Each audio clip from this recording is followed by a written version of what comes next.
All right, ladies and gentlemen, whatever you do, don't touch that dial now. We have Dimitrios Kalogeropoulos. I hope I got that right. Otherwise known as Agent DK. Man, I sat at the pool bar at the Shingle Rosen with this young man, and I'm telling you what, we're going to fill you up today. Coming up next, Agent DK, right here on Cliff's Notes. Real estate agents, are you struggling with the day-to-day grind, dialing for dollars, putting in hours of floor time with little to show for it? Are you looking for tips, tricks, and tactics to accelerate your career as an agent that will have you closing more homes, working with more clients, and earning more money than ever before? Hi, my name's Cliff Freeman, and I've spent the past 2 decades of my real estate career running one of the top brokerages in DFW and personally coaching over 1,000 high-performing real estate professionals across North America. I created this podcast to share the strategies and tactics you need to explode your real estate business. I guarantee it. Yes, we're still running that guarantee, and today we are going to blow it up for you, my friends. Agent DK is in the house, Trelvis. I'm telling you, this is going to be an epic Hall of Fame episode today. I believe it. A quick check-in. Got to do this real quick. What are the odds Cowboys winning the Super Bowl? I think the odds are pretty good. I'll just say that. The odds are pretty good. Okay, well, we got to get that in. This is our first show of 2022. Welcome, everybody, to Cliff's Notes. And if you would, we want to take a minute here and introduce you to DK. And go ahead and if you would, C3, this guy is unbelievable. What do you got on this guy right here? So just a little bit about Dimitrios. He's also known as DK from Ottawa, Canada, and he wasn't handed his success on a silver platter. Born and raised in a financially struggling family, every aspect of his top agent status was earned the hard way through sheer grit and determination. This dedication to his business has resulted in an avalanche of accolades, including recognition as being among the top 1% of all realtors in Canada, ranking number 35 out of 20,000 agents Canada-wide. And that's for gross earnings, by the way, so Man. Very impressive. And then he's also ranked number 51 out of 20,000 agents for units sold Canada-wide, so that's also another great stat there. Top Agent Magazine named DK one of the top agents in North America in 2020. Real Estate Professional Magazine has named him among the top 100 agents in Canada several times, and he was the recipient of Royal LePage's National Chairman's Club, Emerald, Red Diamond, and Director's Platinum and Sales Achievement Awards. Wow. With well over 170 million in sales in 2021 and 250 closed transactions per year, and a small but dedicated team, DK and his team are well positioned to maintain their top team status for many years to come. Dang, man. Welcome, Agent DK, brother. Good to have you here, man. Guy, wow, what an introduction. That's very great. I'm very grateful to be here, first of all, so thank you very much. And I'm humbled and blessed. So I'm looking forward to this. Thank you very much for having me.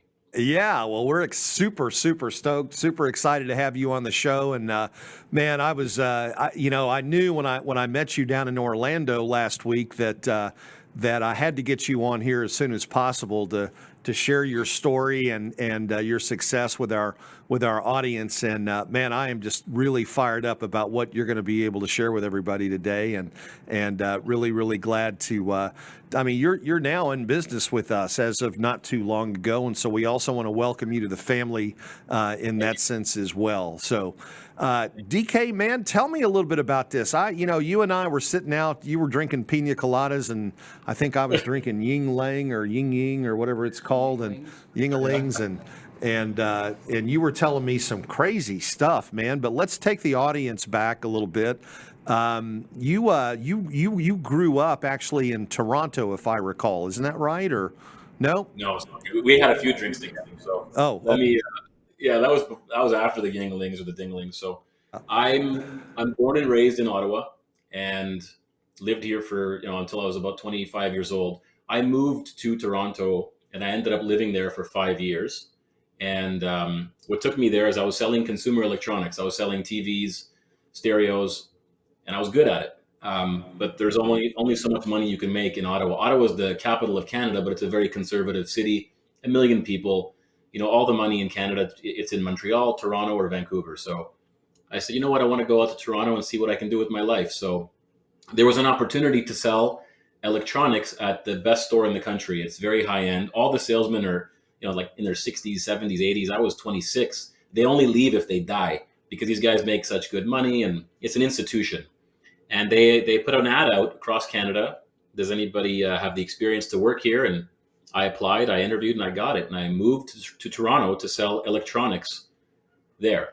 Now, I got the bug for real estate while I was living in Toronto, and ended up only about 6 months into my real estate career, and I moved back to my hometown. And I've been back ever since. So I'm born and raised in Ottawa, lived in Toronto for 5 years, and now I'm back here in the nation's capital. Now, the nation's capital, Ottawa. Okay, is that like the frozen tundra that I think of whenever I hear Ottawa? What's it really like there? It's cold, man. It's definitely the tundra.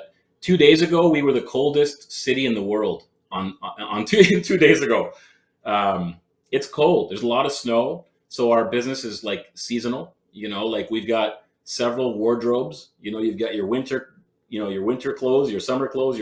It's crazy. I mean, it's. I come from Greek background. My parents are Greek. They came to Canada in the 70s, but proud to be Canadian. But my blood is Mediterranean, so I hate the cold. It's cold here right now. So that's why it was so good to come out and see you in Florida, because it was like, for me, that was just raging hot. Like, that was amazing for me. Oh, I can only imagine. I mean, you're supposed to be out on like Mallorca, the Mykonos Islands, right? Something like that. And there you are stuck up in a freezer, with the elk and the reindeer, man. That's crazy. So what kind of stuff do you guys do there? I mean, can you even show houses this time of year? Yeah, but I tell my team when they first start with me, always carry a thermos with boiling hot water, because the lockbox will freeze. So you actually pour it on the lockbox. So I'm not kidding, to open it up. Look, this is the good thing about this market. Buyers are not wrapping up their kids like, fajitas in those snowsuits, going out in the freezing cold, going out looking like they're serious. So you have less action, but it's more serious buyers. And the sellers as well, they're more motivated. They're not just feeling out the market. They have to sell. They don't just want to sell. So we do a ton of business in the fall and the winter here. And, a lot of the agents they checked out, but that's just when I'm ramping up. That's amazing. And so 170 million in sales, 250 transactions last year. Where does that put your average sales price? Around 700,000. We'll do anything though. Like I sold a lot for 100,000. I sold a house for 3 million. Like we'll do anything. Ottawa's such a small city, I can cover it all, and you can drive east to west in 30 minutes and cover the whole city, so it's not a big deal. Okay, about 1 million people, right? I think you said? Yeah. 1 million people, and last year we had 3 salespeople on my team. That was me and 2 other agents and 3 admin. So we did quite a bit of volume for the small amount of salespeople, and I just hired on 3 more salespeople. Okay, so of those 3 last year, how much of that 170 million was your personal production?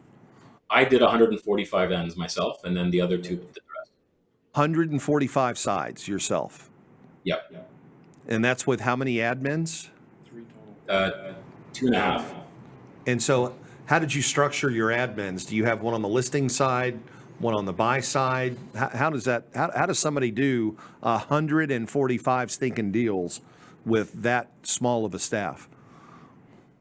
So good question. So extremely tight on my schedule. I try to go on listing appointments at 11, 1, and 3. So I time block them. It used to be 1, 3, and 5, but then I wasn't home for dinner and see the kids. So I switched that up to 11, 1, and 3. Doesn't always happen, but that's the goal. I try to squeeze them into those slots so that I can have a life. I don't work Sundays, and I don't work Saturdays past noon last year. This year, I'm not working Saturdays either. That was a goal of mine. You just got to stick to your schedule. As long as you stick to your schedule, you can make it work. Like, when you present the seller, you say, look, I'm looking forward to meeting with you. I've got 11, 1, and 3 tomorrow. Which one works best for you?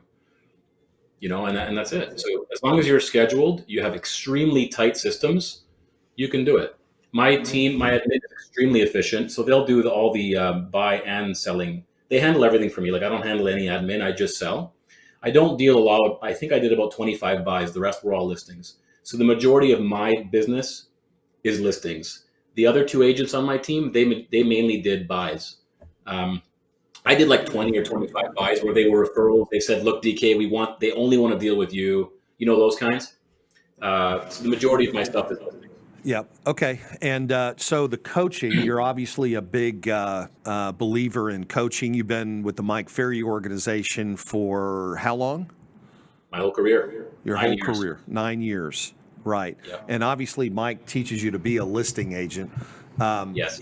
When you got started in the business, you know, it's much harder to get listings than it is buyers. How did you break into the listing side of the business, DK? I was living in Toronto when I first started. Remember I told you? And everybody says list to last. And I kept hearing it over and over again. I had no database. I didn't know anybody in Toronto. Anyone that I knew, they knew I was new, so they wouldn't really support me.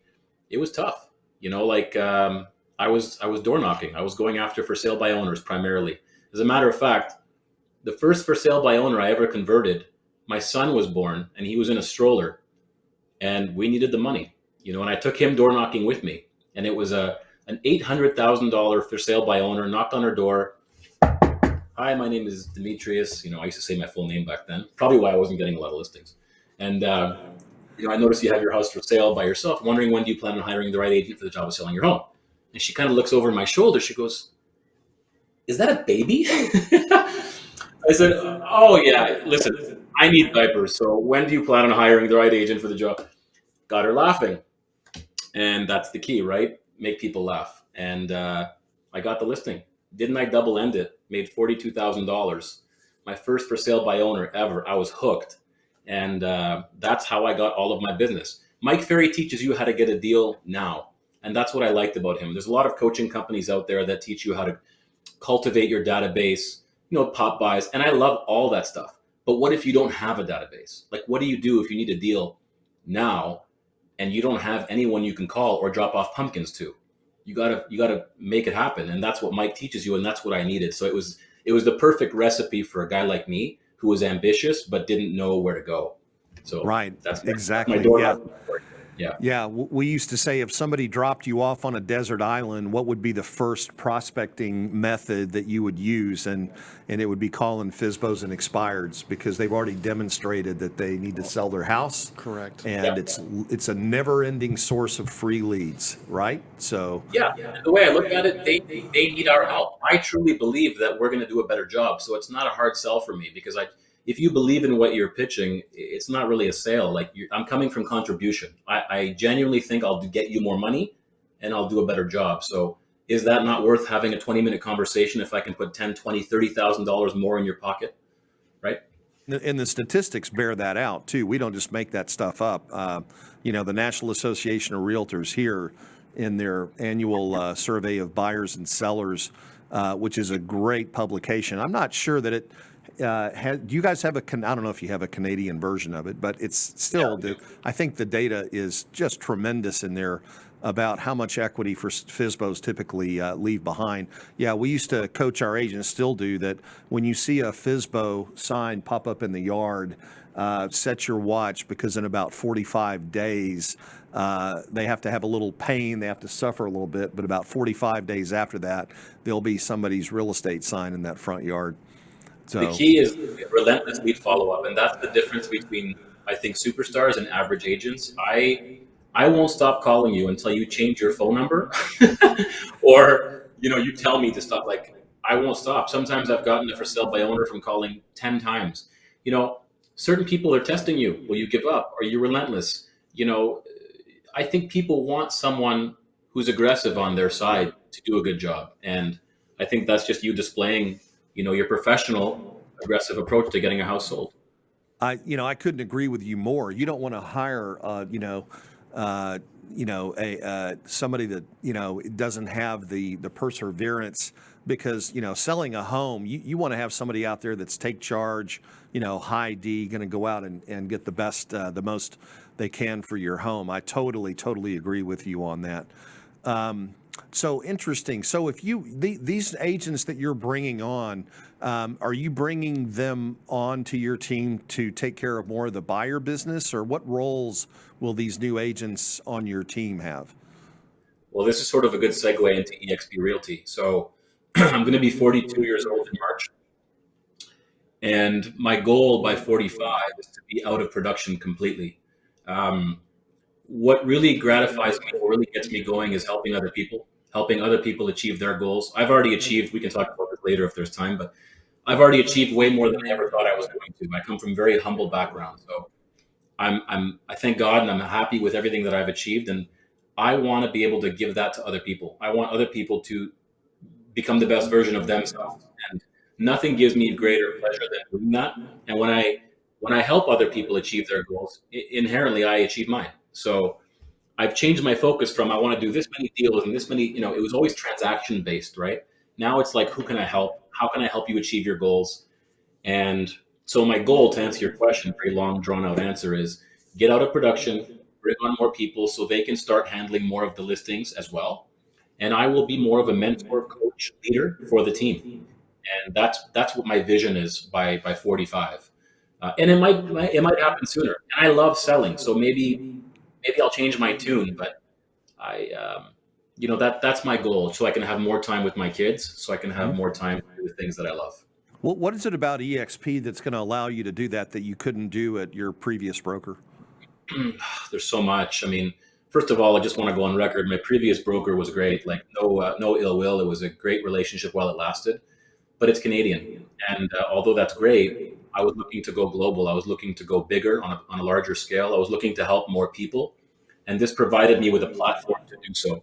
And I saw other friends of mine who happen to be Mike Ferry agents. We're good friends, mastermind friends. And I saw how many people they were helping in New York and LA and Toronto, everywhere. And I said, wow, this is amazing. Like, you're mentoring these people all over the world. And you're providing them with guidance and it's also providing you with some supplementary income, which isn't possible with other, with residual income with other companies. The technology is far superior to what I was used to. The collaboration. I went to EXPCon before I joined EXP. I'm an expressive, so I like to have fun. I'm typically, you wouldn't know it now, but I'm a funny guy. And you wouldn't think that I'm very analytical, but I love numbers. So I knew the numbers, I had the information, but I said, I'm going to go to EXPCon because I want to get a feeling. Every company has a pulse, right? Or a heartbeat. I want to go and feel that heartbeat. I want to see the people. What are they like? Do I fit in? Do I belong there? And day one, I looked at my friend, John Sai, who's a good friend of mine. And I said, John, I'm good. I can go home now. I got this. This is where I need to be. This was like, I was born for this company. And he's like, well, stick around. You're here for a few days, right? I said, no, I'm staying. But the point is, the vibe was so positive, so energetic. Everybody was so helpful. The breakout sessions were stellar. Everybody was professional, but also very friendly. Not a lot of posturing, not a lot of ego. And I loved it. And that's what I'm after. I'm after collaboration, helping other people grow. How can I grow? I want to learn as well. And, I think that we all can learn, no matter what level you're at. And this company, I was surrounded with some pretty inspiring people, yourself being one of them. And I just soaked that up, man. The more I can surround myself with people that are doing more than me or playing at a higher level, it'll elevate me to that level. And that's where I want to be. Yeah, that's interesting. Well, you seem to have pretty good clarity on how you're going to write the next chapter. What were you going to do at your prior brokerage? What was your exit strategy? Did you have one before? Oh, my God. Not really. Like, I buy rental properties, that's my passive income. I don't come from money. I come from a good upbringing and, good parents and good values and teachings, but no money. So I take care of my mom financially. I take care of my dad. I'm the main breadwinner for the family. So I buy properties, I dabble a little bit in stocks, but no, like a real exit strategy. Like, what would happen if I stopped working? That kind of deal. We've got reserve, but at what point, like, look, you're doing 100 deals, then you do 200, and then you might do 400, but like, it's like a constant, race, like how much is enough? And at some point you've got to say, okay, I'm content, I'm happy with what I've built, and I'm good to share the knowledge and the wealth and to grow. And it's like, look, do you want to make 90% of $1 million, or do you want to make 50% of 10 million? So you give away more, but you actually end up making more money because you've scaled and you've taught everyone how to fish instead of giving them the fish. And again, by helping everyone else in my group achieve their goals and make them incredible salespeople, that will allow me to retire. That will allow me to not put in the hours that I was putting in. Yeah, I think the way I look at it is legacy brokerages were a zero-sum game. In other words, you could only get to a certain point. EXP allows you to build wealth and create generational wealth. So when your kids are, tell us about your kids. How old are your kids now? So Costas is 12. He's named after my father, and Andreas is 10, named after my father-in-law. And they're good kids. You know, they're good boys. They love basketball. My son Costa wrote a book. It's on Amazon. Believe it or not, this kid is very entrepreneurial. He's, you know, it's crazy. I might get emotional on you, but like this year, I looked at my wife and I said, you know, I'm going to put the kids in private school. I said, with all the stuff going on in COVID, and you know, they were doing online and it wasn't working. Like, it wasn't resonating. I feel bad for the kids, you know. And I said, they're suffering. The education is not what it was, and it's not the teacher's fault. It's just all this virtual crap is just not working. So if you asked me, Cliff, 10 years ago, if I could afford to put my kids in private school, I would have said you're crazy. So being able to do things like that means more than any real estate award or any car you drive or whatever. Being able to do that for my boys and set them up for life, that's a blessing. So they're in private school and they're excelling, and thank God. We send them to Greek school, same way I went to Greek school. I used to go to Greek school Wednesdays and Saturdays. I can read and write in Greek. They can do the same. They take piano lessons. You know, we try to expose them to as much as possible. And I'd love it if they got into the real estate business, but I'm not going to push it. If it naturally happens, great. If not, they can do whatever makes them happy. Right. No, I had no expectations of my kids, you know, getting into business with me, and you know, as it started to evolve and stuff, I can tell you it's been really wonderful. I think it's you know, it's something I could have never dreamed about how good it was going to be, but you know, I whatever your kids do, I know they're going to be successful, and you're going to be proud of them. Tell us a little bit about what you have on the wall over your right shoulder there. What is that? That is because, like I told you before, like my dad was a cook, my mother was a waitress.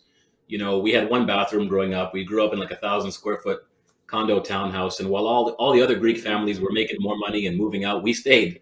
You know, it was hard for my parents. They tried. They opened a couple of restaurants. They made money. They lost money. They just couldn't get out of the grind. And I had to grow up fast. You know, at 15 years old, my sister had a brain aneurysm and she almost died. She was in a coma for about a year. And that rocked my family. We had a restaurant, it closed.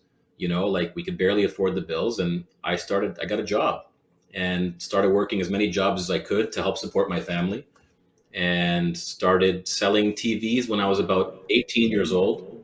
And I was really good at it. You know, like naturally I had this ability to do it, and ended up cleaning buildings from like 11 o'clock at night till 4 in the morning. Then I'd go in my suit and like, sometimes I'd even sleep in my car for an hour, then go sell TVs, then do it again to help pay for my sister's wedding, because my parents didn't have, you know, enough to cover it. And these, you know, I remember I was bussing tables downtown Ottawa, and it was like 3 in the morning, and the money was crap, but we needed it, right? And it was honest work. And a bunch of my friends came in after the club, and they're like, they were all hammered and stuff. And like, what are you doing here? What are you working? Why aren't you partying with us? And I said, oh my God, you know, the owner of the restaurant's a friend of mine. I'm just helping him out. I was lying. And, you know, I'm just helping him out. And I remember driving home that night crying because I thought, Jesus Christ, like what is going on here? Like, what am I doing? You know? And I felt like I was missing out on life, but I had to work. My family needed me. And I look back now saying, thank God for those struggles, because you don't find out who you are until you're in those situations. And I'm so proud of that I was able to rise to the occasion and do those things, because when you go through that, there's no such thing as a bad day. Like, you lose a sale, big deal. You get a buyer who's angry, or a seller who's upset, or whatever. You know, another agent who's rude to you, big deal. You know, like when I sort of feel like, and I hope I'm wrong, but unless you've been through some difficult times, I don't know if you can truly appreciate the good times. So I'm grateful to have had all those rough, difficult, you know, roads, because now it's like I appreciate everything so much. So this is a constant reminder for me of where I was and that it was worth it. And it's always in my face.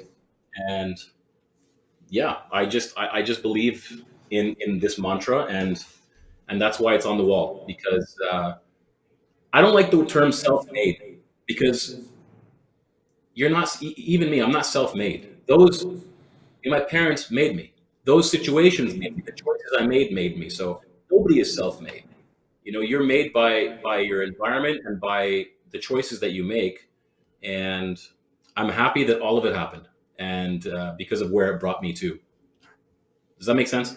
No, it makes perfect sense. And, I shared with you when we were talking about the show at the bar, about sort of the common thread, the theme that so many successful, just super successful people share. And that is they've had to overcome a lot in their life. And I'm just going to say this in case people in the audience haven't heard me say it before. But I had a pastor that used to, when I was in the single parents organization at church, and he would have us pray that God would break our kids down. And the whole idea behind that was that's when you get to know who God is. And, you got to hit rock bottom before you realize he's the rock at the bottom. And that's what allows you the perspective of life and what's important and what's not. And it's a shame that we take that opportunity for growth. For me, it's a growth opportunity, right? Away from our kids by creating an artificial environment for them that isolates and insulates them from anything bad that might happen. And, unfortunately, if bad things don't happen to good people, then they don't have gravity. They don't have any perspective, and that desire to help other people. Like you said, your big thing right now is your heart, and you don't look at your bank account anymore. You look at the candles that you're lighting for other people to help them, right? Yeah. So that is, as we get older, you kind of gain that sense. But I love what you have there on the wall. And Travis, can you just zoom out one more time in case, because we see that they sleep. There we go.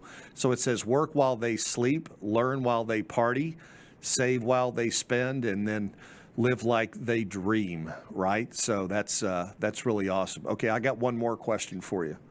Okay. Over your other shoulder, next to the goals, what's that over there? Is that is that some Greek cough syrup, or what do you got there? Yeah, there's some ouzo there. Those are some bottles, some congratulatory bottles from clients and lawyers, and just in case. That's for when you visit, my friend. Okay. And if I may, yeah, go ahead. If I may, real quick, I want just to close the loop on this poster. Just to anyone who's listening, you get rewarded in public for what you practice in private.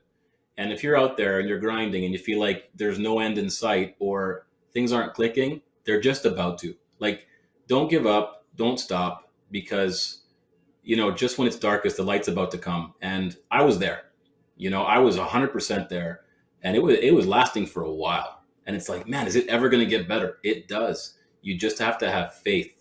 And I just want to say that you get rewarded in public for what you practice in private, because all people see now is the suit or the car or the watch or whatever. They don't see all the stuff that went into that, right? They don't see the grind. They don't see what you went through. And, I just want to put that out there. So if anybody out there is feeling like they're going to give up or whatever, don't. And if you're thinking about that, you call me and we'll fix that up. That's awesome. Awesome. DK, man, you're the best. All right. So you're in your office right now, and tell us a little bit about your office. How's it set up? You're obviously standing up. Do you work all day standing up? What's the protocol there? I haven't sat in 6 years. I've had this desk. It's I have a mat, so it's easy on my knees, and I stand all day because you have more energy when you stand. You let more oxygen into your diaphragm. You're happier. You have more energy. I used to sit, and I was very lethargic. I was also 36 pounds heavier, and standing is just so much better. I've got 4 monitors in front of me. If I could have 10, I would. It's all that fits. One is my emails. One is my CRM. One is MLS, and then one is just for whatever else is going on at that time. I like to be efficient. I like to be extremely efficient, so everything is within reach. And I've got my prospecting station behind me, which you can't see, but all my scripts are up there. Even after 9 years, I still have my scripts, my vision board, my goals, the team's goals, and that's it. There's not a lot of clutter. There's not a lot of mess. There's always music playing in the office. It's about 1,200 square feet. It's not big, but there's a lot of glass. When I designed my office, I went out to Chicago to see one of my good friends who's a top agent there, and I said I had a lot of respect for him, so I modeled it after his office. Lots of light and lots of glass, which means a lot of accountability. So everyone can see what everyone's doing at any given time, and everyone's should be always smiling and having fun. So I actually paid a specialist to tell me the right temperature of light to create happiness, because in a lot of office environments, the light bugs you. You get headaches, and I paid a ton of money for the lighting in here so that my team always feels like they're getting some kind of sunlight, because it's Ottawa, right? It's gray and it's cold, and it's not like, Florida. So I put a lot of thought and energy into the energy of the office, because the environment plays a big role in your success. Interesting. Would you save us some money and tell us what's the right temperature of light? Yeah, can we get that? I'll send you an email. I don't know, that was like 3 years ago, but you know what I'm saying, right? Like I'm a big light guy too. Listen, I believe me, man. I'm so every listing picky. that we take, he always goes in and I makes make me them take change out their all the light bulbs bulbs. out I and have to go, everything. go to Home Depot and get the right ones. Yeah, it's crazy. Me too. Yeah. I love that. How would you what's your culture like? What are your core values, DK?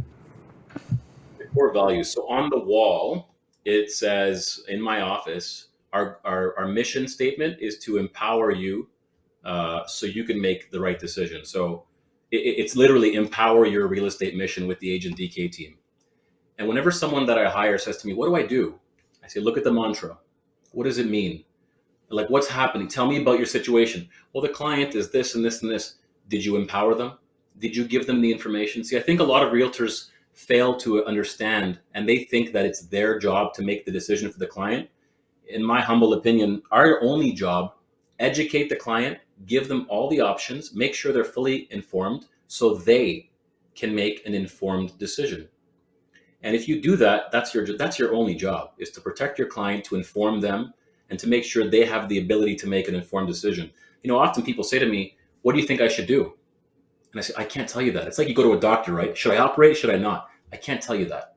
Here's your options. Here's what's recommended. And what would you like to do? And that's in my opinion, what a true professional should do. It's not my job to ram it down their throats or say, you got to buy this or you got to take this. Never done it, never will. I respect people's money and I respect their, this is the biggest investment of their lives. And our job is to educate them, in my opinion, to give them all options. So our mantra is be honest. Even if they don't want to hear it, tell it to them, right? They're hiring us to tell them the truth. They might not like the truth, but they deserve to hear it. Well, I want $1 million for my house. That's great. And I understand. We all do. And I wish I was 6 feet tall, but it's not happening. Your house is worth $800,000, but I want $1 million and I want to be 6 feet tall, but it's worth $800,000. The other agent said it's $1 million. I understand that. It's $800,000. I'm not going to buckle. They deserve to know the truth. And often they wouldn't have picked me in the past and they would have called me and said, you were right. It was $800,000. That's okay. It's not about being right. It's about being honest, right? So the whole thing in here is be honest and be positive and have an open mind, because you can't let in information if your ego is in the way. You got to be coachable on this team. Everyone makes mistakes, including me. I probably make the most. So if you're having a bad day, sort it out and then come in the office. If you need time, call me, say, DK, listen, it's not a good day.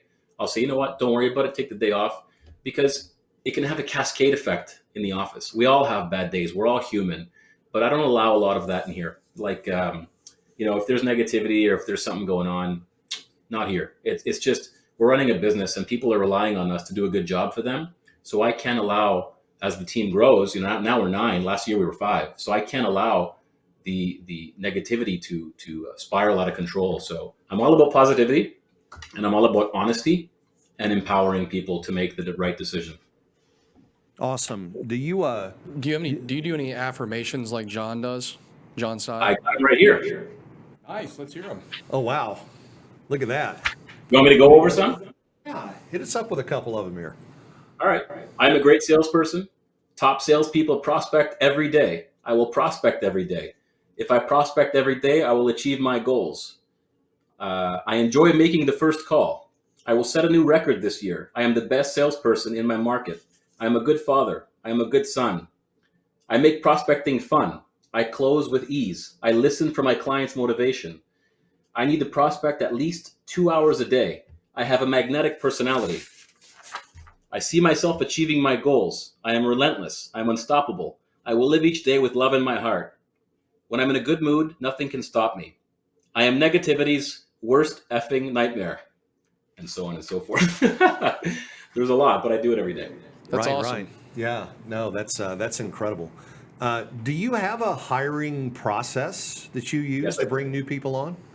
I love that you asked me that. I had this gentleman call me today, and I said, we have a 5-step interview process. He said, 5? I said, that's right. I'm slow to hire, quick to fire, because I've made mistakes in the past. Because I'm so energetic, I get excited, and I've hired based on my emotion rather than what's really there. So first things first, they meet with me. If that goes through, they meet with my team without me, because synergy is important. I want to know, do they all get along? Will my team see something that I didn't see? And does that person not like my team? It can go both ways. Number 3, they have my coach without me. My coach will talk to them. My Mike Ferry coach will analyze them. Because again, maybe she'll see something I didn't see. Number 4 is another interview with me. And then number 5 is door knocking. And no training, no scripts. Just meet me at the corner of Bank and Harry. They're like, what for? Don't worry about it. Meet me there. We meet there and we'll knock on that door and see if they want to sell their house. What do I say? I don't care. Just go. And the point is, you can't teach confidence. I don't have time and I don't have the energy. I can teach you scripts all day long. I can teach you what to say and how to say it. But if you don't have the ability to knock on someone's door and get rejected, you're not going to make it very far in this business. So I make them do it. And just to see how it goes. And if they say, no, I can't, then we're not the right team for you. Because yes, I will provide you with leads, but you need to have the ability to create your own business and your own leads. I'm all about helping you create your own business and skills, not just take my leftovers, like what kind of a team leader would I be if I just gave you fish all day? I want to teach you how to fish. So it's 5 steps. I love that. That is awesome. That's a writer downer. Yeah, that's a writer downer. That's for sure. DK, do you have do you hire exclusively agents with experience, or are you open to people who don't even have a real estate license? How do you feel about that? I'm not, and I'll tell you why. It's not because I don't want to help them. I want to help everybody, but I don't have the time. We're too busy. The perfect agent for me is somebody who's like 2 years in the business doing 3 to 7 deals. I can take that person and make them into a 30, 40, 50 deal person all day long.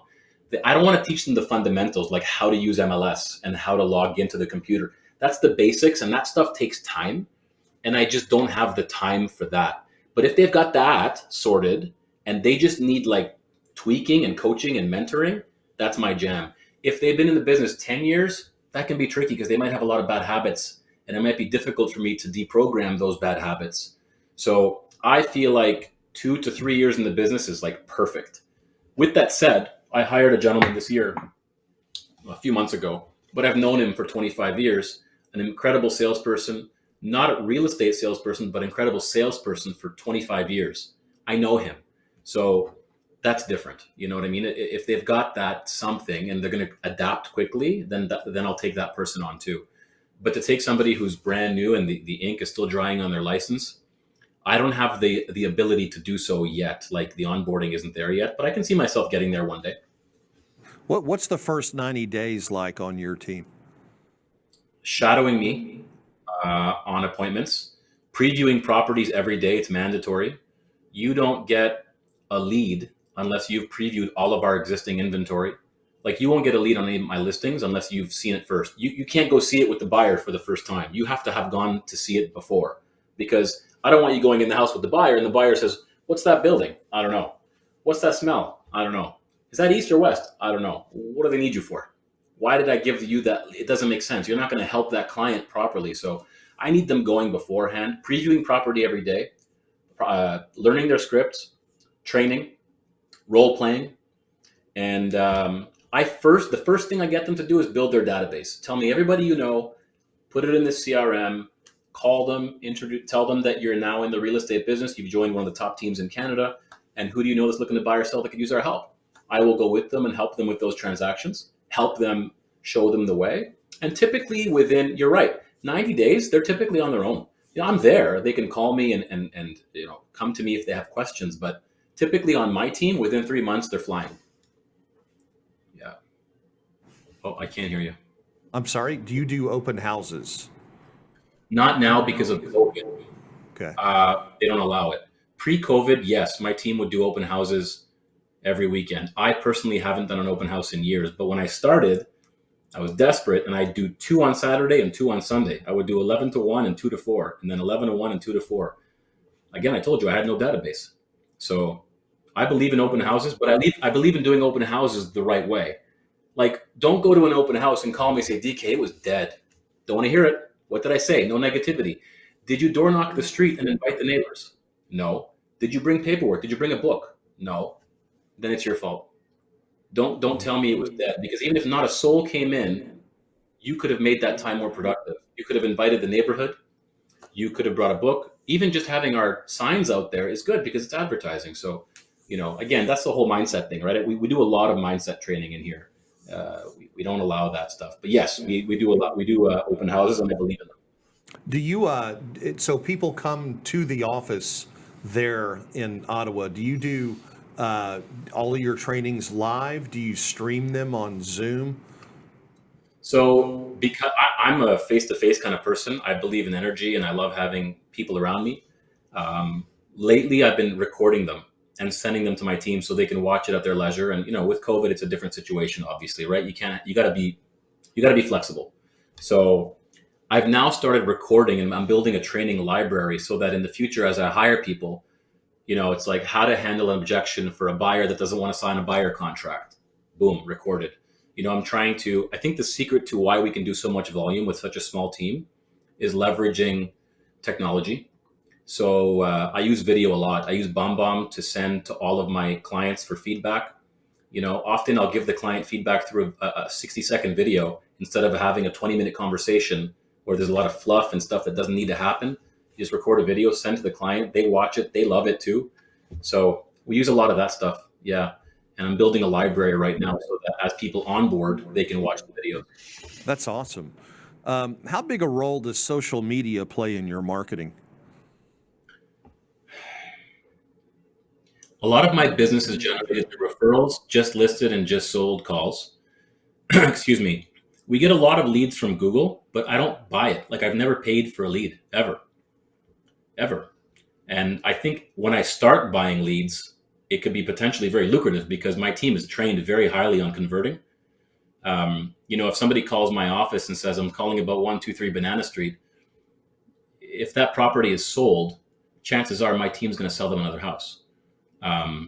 Because they listen for their motivation. They listen for their, they care. And we spend a lot of time on that.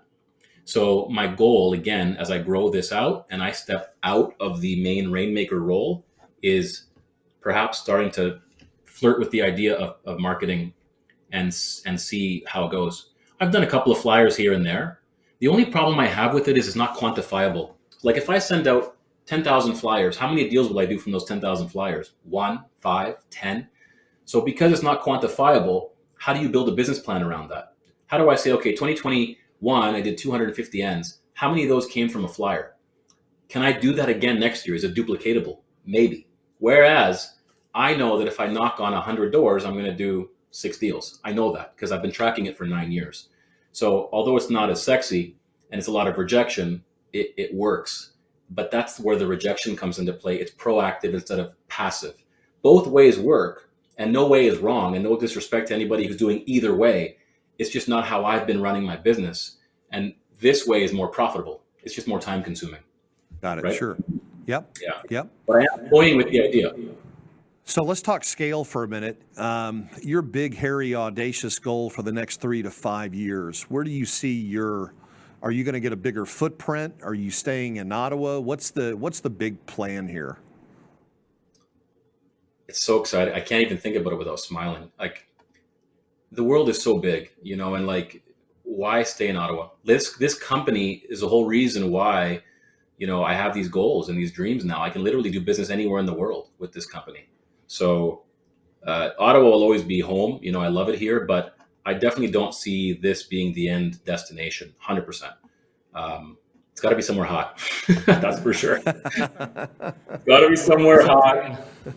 And, the idea is to help as many people as I can on a global scale. EXP is not in Greece yet, but when that happens, Uncle DK is there, and I'm helping that. I'm opening that up.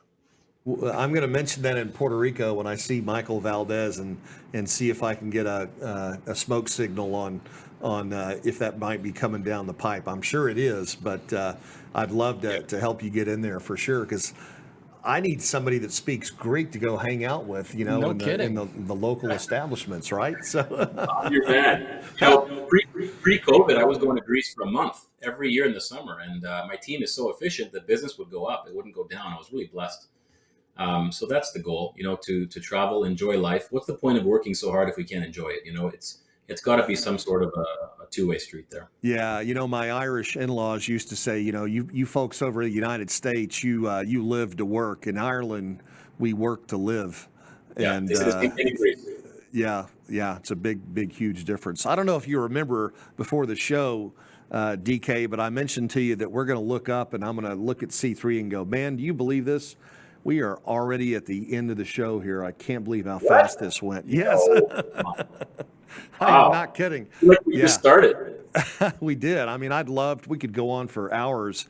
DK, you're such a great guy. And man, I am so thankful to have met you in Orlando. I don't know what even got you down there for that particular event, but I'm so glad you were there and we got a chance to meet. And man, I was just really excited when I saw it pop up on our radar that you were coming on board. And we're really just excited about the future with you, just like you are.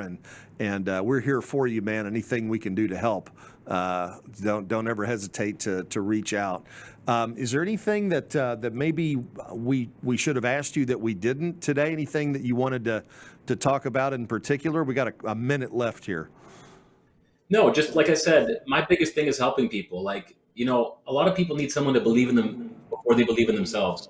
If you're struggling and if you feel like you're just, you're either about to give up or you're really just not achieving, give me a call, contact me. My website is agentdk.com. You can find my contact information there. I truly want to help. And I think a lot of people right now are looking for guidance and assistance and motivation and inspiration, and they might not know where to look. So if that's what you're looking for, I want to be your guy. And second thing, I want to say thank you to you, because I didn't know anybody in Orlando. I came out there, I don't know why, something told me to go and I went, and you were so good. You were so gracious and so nice. And, at your level, we sat together, we had those drinks, and it was like I was sitting with an old friend. So it's a testament to who you are. So anyway, thank you very much. And I appreciate your time today, both of you. And I'm grateful. Hey, we're grateful too, man. I'll tell you what. And I can't wait to see you. What's the next chance we're going to bump into each other? Let's see. Cabo, maybe. Maybe Cabo or shareholders. Probably shareholders. And that'll be back at the Shingle Rosen in Orlando. Yep. When's that? It's in June, I believe. June 18th. Right? Yeah, that's right. Father's Day. And they have it the weekend of it's. Yeah. You can fly in on Sunday, and that's when it starts. That's right. Fly in that Father's Day Sunday. Yeah. Yep. And, of course, we always have a place for you in Dallas if you want to escape some of that cold, assuming that we're not at 2 degrees below freezing like we were last year this February. But we'd love to have you and your family down anytime here. We'll keep a light on for you, okay? Thank you, brother. And if you ever want to stay in an igloo, you let me know. Okay. And DK, there he is, ladies and gentlemen. Thank you so much, DK. Wow, man, I never knew Ottawa was that cold. Did you? Coldest place in the world. Canada gets pretty cold, man. I guess so. Yeah. Yeah. That's I'm a Southern boy for sure. Yeah, Yeah. I like going to visit up there, but Yeah, probably Whistler. during the summer. Well, yeah, Ski the up West there. Coast. Well, maybe a I little, haven't yeah. been up to Toronto Well, in the we'll get summer. up there and see DK. Yeah, we've got to make a sometime trip. soon. Yeah. If the Canadians will let us in. That's right. Yeah. Yeah. I But, think they let Texans in. Depends. Just depends? Yeah. Okay. Yeah. All right. Well, guys, that's another one. I think this is first episode of 2022, number 103 or 4 or something like that. Something like that. And, man, we're going to have another 100 episodes coming at you here. But it's great to see everybody. AgentDK.com is DK's website. Reach out to them. Show them some love and show us some love if you would. If you like send them a welcome. And if you like the podcast today, show us the love on Facebook. And we love you guys. Wouldn't be here without you. Oh, one more thing. Just brought a copy of our Prosper Real Estate Expert, and this is what we send out to all of our families that we serve. And Prosper, 13,000 of these go out every month. And if you're in real estate and are interested in marketing and some of the things that we do, reach out to us. We'll share our sources with you and help you with some things as well if you don't feel like you're getting enough of your message out. But anyway, this is one of the things that we do, and we're going to head back north up here about 15 minutes. You guys have a great rest of your week, and go Cowboys. Let's go Cowboys. Yeah. All right, folks, tune in to Cliff's Notes every Thursday at 1 o'clock Central for the tips, tricks, and tactics to explode your business. I guarantee it.